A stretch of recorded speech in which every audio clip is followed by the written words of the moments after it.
Friends, we welcome you to another session of Shepherding with Joy. I'd like to call your attention today to a passage in Matthew chapter 7, verses 13 and 14. Jesus there contrasts the narrow way with the broad way. Think about that. Every individual on planet Earth today is on one of two paths. One is going to lead to heaven, the other is going to lead to torment. And the contrast that is given there in Matthew chapter 7 sadly indicates that those who are on the narrow way, they're going to be less traveling that path than those who go the broad way.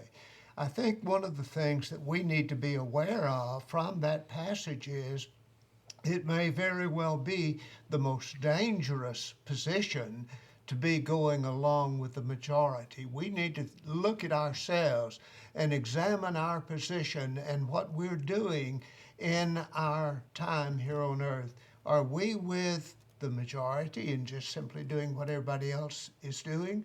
Or are we with that smaller group who is traveling the narrow way that leads to eternal life?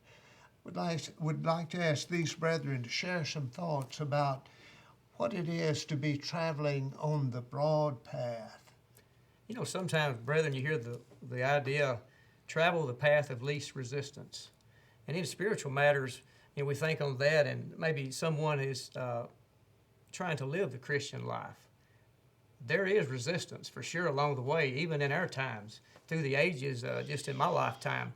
We can look at legislation that our government has installed that is ungodly, you might say. And it is not in the best interest of the Christian who would serve God. When we look at the broad way, that's everything. That's immorality, that's ungodliness, that's rebellion, that is Satan and his followers. That's the many there be that go in thereat that the Lord spoke about. But then contrast that to the narrow way. The word there in the King James in Matthew 7 is straight, S-T-R-A-I-T. It means challenging. It means narrow. It means it's going to be difficult to go that way. But few there be that find it for certain. But look at where you're going. Those that follow the narrow way, the few there be that find it, are going to go to a mansion, a home in heaven. Here in Matthew chapter 7, verses 21 through 23, we find Jesus talking about those that in the last days will say, haven't I done all these mighty things for you? But Jesus then says, I never knew you.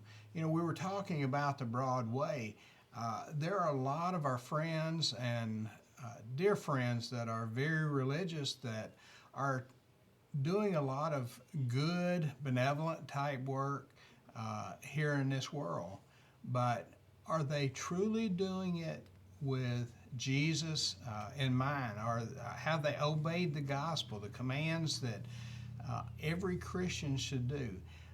So we need to be very careful whenever we listen to people that preach and whenever we're studying the Bible, and we need to always do the truth that is in the Bible. We're happy that you're with us today, and join us again. Rise up, O